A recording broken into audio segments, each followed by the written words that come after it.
Assalamualaikum warahmatullahi wabarakatuh. Perkenalkan, nama saya Kusnul Khotimah dari kelompok 3. Di sini saya akan menjelaskan tentang metode penafsiran Al-Mizan Muhammad Husain atau Tabatabai.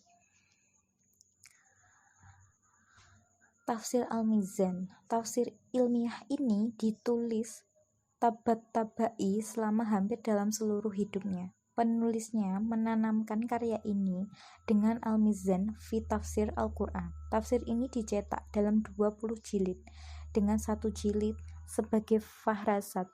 Indeksnya, proses penerbitan karya ini dilakukan secara berangsur-angsur. Artinya, yang dicetak pertama adalah jilid pertamanya pada tahun 1375 Hijriah sampai 1957 Masehi, dan penerbitannya secara keseluruhannya dilakukan pada tahun 1392 Hijriah atau 1974 Masehi. Al-Mizan adalah kata yang dipakai sebagai judul dari tafsir ini.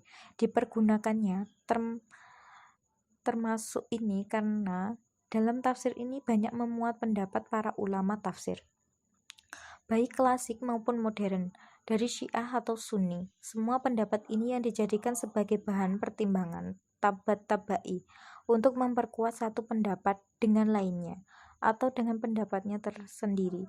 Setelah merujuk kepada Al-Quran, bahkan tidak jarang dari beberapa pendapat tersebut ada yang menjadi bahan kritiknya. Hauzah Qum menjadi tempat lagi Tabatabai dalam rangka mentransformasikan pengetahuannya dalam bidang-bidang ilmu keislaman pada dalam diri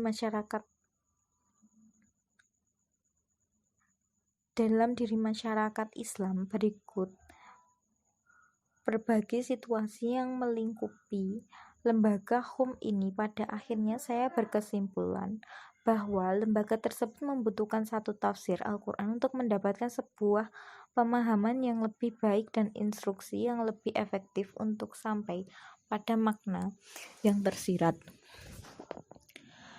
dalam teks yang paling penting dan paling tinggi kedudukannya di dalam Islam. Dengan keadaan demikian, Tabatabai memandang wacana rasional dan filosofis adalah satu kebutuhan besar untuk mengcounter paham materialisme yang berkembang pada masa itu. Di samping itu, usaha ini bisa memberikan peluang bagi Hauzah Qum untuk mengelaborasikan prinsip-prinsip intelektual dan doktrinal acara Islam yang didasarkan pada argumen rasional demi mempertahankan sikap dan kedudukan Islam. Dari posisi seperti ini, Tabatabai merasa adalah kewajiban untuk merealisasikan maksud tersebut, dan dengan pertolongan Allah SWT, Tabatabai tidak saja mampu memenuhi kebutuhan pertama, bahkan keduanya. Abu al-Hashim al-Razaki menginformasikan bahwa edisi pertama dari tafsir ini tertulis dalam bahasa Arab. Edisi ini diterbitkan di Iran, kemudian di Beirut. Sampai sekarang tafsir ini telah tersebar di beberapa universitas dan perpustakaan. Tidak sedikit perpustakaan umum maupun pribadi yang mengoleksi karya ini dalam edisi komplit. Kalaupun tidak, mereka mengoleksi dalam beberapa edisi saja. Hal itu menunjukkan bahwa tafsir ini telah diterima oleh masyarakat luas. Dalam edisi Arab, yang merupakan teks asli tafsir ini, terdiri 20 volume. Setiap volume terdiri atas sekitar 400 halaman dalam ukuran besar. Penerbit tafsir ini dengan bahasa Arab dimaksudkan agar mereka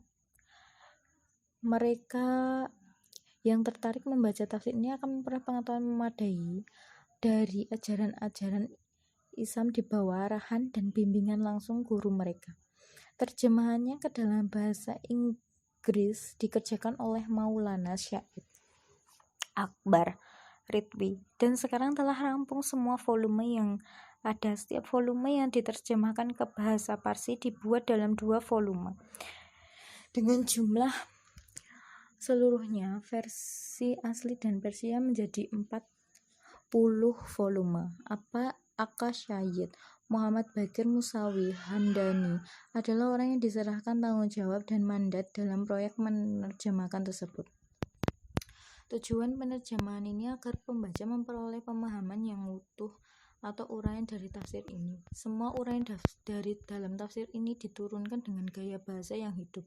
Gaya penyampaiannya seperti merupakan sorgi bagi mereka yang memang pada dasarnya merindukan suatu teks bisa mengantarkan mereka untuk mengetahui lebih dalam pengetahuan ilahi. Terlebih lagi seandainya karya ini sampai ke tangan para individu yang komiten serta pada para sarjana yang familiar dengan ungkapan gaya bahasa Al-Quran, kandungan tafsir ini tidak juga kosong dan kering dari dimensi spiritual yang merupakan akar pemikirannya. Penulisan tafsir sendiri bagi mereka yang menekuni dan konsisten pada jalur seperti ini. Tafsir ini bisa menjadi referensi alternatif di samping karya-karya lainnya dalam objek yang sama, atau kurang lebih tafsir ini bisa mendekatkan pembacanya pada pemahaman lebih lanjut atas objek tersebut. Meskipun harus diakui tafsir ini bukanlah kitab yang secara khusus membahas materi tersebut, supaya karya lainnya yang secara khusus membicarakan dimensi spiritual. Waktu demikian, ungkapan itu oleh para ulama sendiri. Hal ini menjadikan ungkapan dalam dimensi spiritual ini dituturkan dalam bahasa universal. Salah satu fungsi dari eksistensi karya ini adalah untuk memberikan jawaban atas tuduhan miring yang ditunjukkan golongan lain kepada Syiah. Tuduhan tersebut menyatakan bahwa Syiah memiliki Al-Quran yang tidak seperti yang dimiliki kaum muslim secara umum, mendistorsi dan mereduksi keberadaan Al-Quran yang beredar sekarang ini. Ada beberapa ulama Syiah yang menyatakan dengan tegas bahwa Syiah tidak pernah melakukan pengurangan ayat Al-Quran. Di antara mereka seperti Abu Ja'far Muhammad ibn Ali bin Bawad al-Qumi yang dikenal dengan Al-Syakh Asy-Syadiq Al-Fat ibn Syad serta tokoh sentral kita. Sistematika dan metode penulisan. Al-Mizan adalah karya tafsir yang memiliki metode berbeda dari kitab tafsir lainnya, klasik maupun kontemporer. Karya ini lahir dari tangan seorang yang tidak saja menguasai ilmu-ilmu Islam klasik, namun dia juga sangat akrab dengan irfan dan filsafat serta ilmu-ilmu kontemporer. Penulisannya juga telah bersentuhan secara luas dengan masyarakat modern, meskipun tidak secara langsung. Karya ini berusaha dengan segala kemampuan penulisnya menyuguhkan jawaban yang cukup memuaskan atas setiap masalah dan memperkenalkan modern dengan tetap berpijak pada jalur yang baku Al-Quran dan Sunnah, sehingga mau tidak mau penulisannya menggunakan metode modern. Di antara metode yang dipergunakan oleh penulis tafsir adalah mengembalikan semua inti permasalahan yang sedang dikaji dan dibahas kepada Al-Quran. Dengan ungkapan lain, penulisnya dalam menguraikan suatu ayat yang berkaitan dengan suatu masalah selalu merujuk terlebih dahulu kepada Al-Quran dan menggali makna ayat yang sedang dikaji dari ayat lain. Dengan begitu, prakonsepsi dan teori yang ada hanya menjadi kata sekunder. Bahkan tidak jarang data sekunder tersebut mendapat kritikan dari penulis tafsir ini. Dalam pandangan Ibn Taimiyah, metode tafsir seperti ini merupakan sebaik-baiknya metode penafsiran Al-Quran. Karena seorang mufasir dalam menafsirkan suatu ayat selalu merujuk kepada ayat lain dalam menafsirkan isi dari ayat tersebut. Namun, bila tafsiran ayat tersebut tidak ditemukan dalam satu ayat, maka ia akan ditafsirkan oleh ayat yang lain, dan apa yang tidak disebutkan dalam ayat tersebut akan diketenggahkan di tempat lain. Dalam ungkapan lain, cara yang paling hati-hati dalam menafsirkan ayat Al-Quran adalah dengan mencari pemahaman ayat tersebut dengan cara merujuk kepada ayat lain, serta berusaha untuk memahami dan mendalami ayat lain yang semakna dengan ayat sedang ditafsirkan tersebut. Tidak jatuh berbeda dengan yang diungkap oleh Dr. Muhammad Abdul Halim dalam bukunya yang berjudul Understand the Quranic Times and Style, menurutnya dalam memahami Al-Quran, kaum muslim, lebih khusus mufasir, menempuh dengan dua cara. Yang pertama, secara konstekstual. Yang kedua, internal relationship atau hubungan ke dalam. Jika yang pertama para mufasir menafsirkan ayat demi ayat sambil menyesuaikan pembahasannya dengan konteks yang berkembang, maka cara yang kedua seperti yang tergambar dari dalam diktum. Satu ayat dalam Al-Quran saling menafsirkan ayat lainnya. Ungkapan senada juga pernah diutarakan oleh Ali bin Abi Thalib. Sebagian Al-Quran menafsirkan sebagian yang lain, sebagai menjadi saksi bagi bagian yang lain.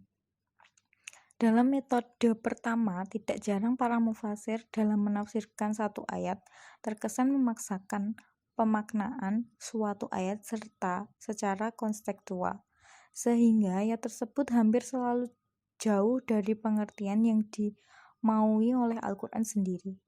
Makna suci Al-Quran dan kitab yang disucikan lainnya sering dipaksakan pemaknaannya dengan mengikuti konteks yang berkembang. Akibatnya yang terjadi adalah bentuk apologi penafsiran diri dalam menjawab masalah yang muncul. Posisi Al-Quran tidak lebih hanya menjadi legalisasi produk pemikiran mufasirnya. Dan lebih parah lagi, hal-hal yang berbau transenden dipaksa oleh penafsirannya untuk dipahami secara material, imanen, suatu usaha yang tidak saja berlebihan, bahkan sia-sia.